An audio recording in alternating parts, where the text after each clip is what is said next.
പിണക്കം മാറ്റാതെ ശ്രീലേഖ. വിജയിച്ച BJP കൗൺസിലർമാർക്കൊപ്പം ശ്രീലേഖ ഡൽഹിയിലേക്കില്ല.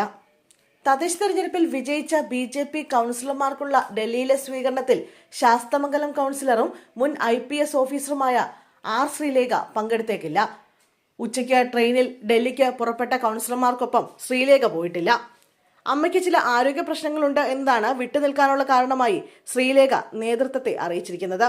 എന്നാൽ അവസാന നിമിഷത്തിൽ ശ്രീലേഖ വിമാനത്തിൽ ഡൽഹിക്ക് എത്തുമോ എന്ന കാര്യത്തിൽ വ്യക്തതയില്ല. പാർട്ടിയുമായുള്ള അസ്വാരസ്യങ്ങളാണ് ശ്രീലേഖ വിട്ടുനിൽക്കുന്നതിന് പിന്നിൽ എന്ന വിലയിരുത്തലുകളുണ്ട്. നേരത്തെ പാർട്ടി വേദികളിലും അല്ലാതെയും ശ്രീലേഖ തന്റെ അതൃപ്തി പരസ്യമാക്കിയിരുന്നു.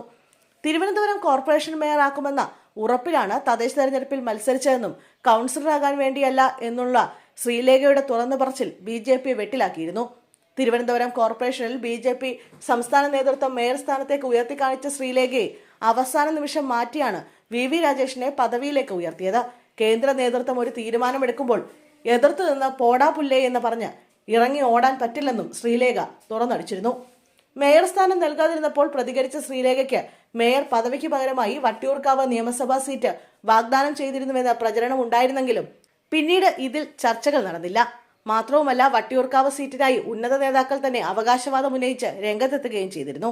ഇതിന് പിന്നാലെയാണ് വട്ടിയൂർക്കാവ് MLA VK പ്രശാന്തുമായുള്ള ഓഫീസ് മുറി വിവാദം ഉയർന്നത്. ഇത് BJPയെ വെട്ടിലാക്കിയിരുന്നു.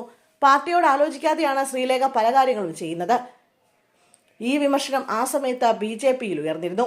വിജയിച്ച കൗൺസിലർമാർക്കുള്ള ഗവർണറുടെ ചായസൽക്കാരത്തിലും ശ്രീലേഖ പങ്കെടുത്തിരുന്നില്ല. പ്രധാനമന്ത്രി നരേന്ദ്രമോദി തലസ്ഥാനത്തെത്തിയപ്പോഴും ശ്രീലേഖ വേദിയിൽ നിന്ന് മാറി നിന്നിരുന്നു. പ്രധാനമന്ത്രിയെ യാത്രയാക്കാനും ശ്രീലേഖ എത്തിയിരുന്നില്ല. ഇപ്പോൾ ഡൽഹിയിലെ സ്വീകരണത്തിൽ നിന്നും ശ്രീലേഖ വിട്ടുനിൽക്കുകയാണെങ്കിൽ അത് BJPയെ കൂടുതൽ പ്രതിരോധത്തിലാക്കും.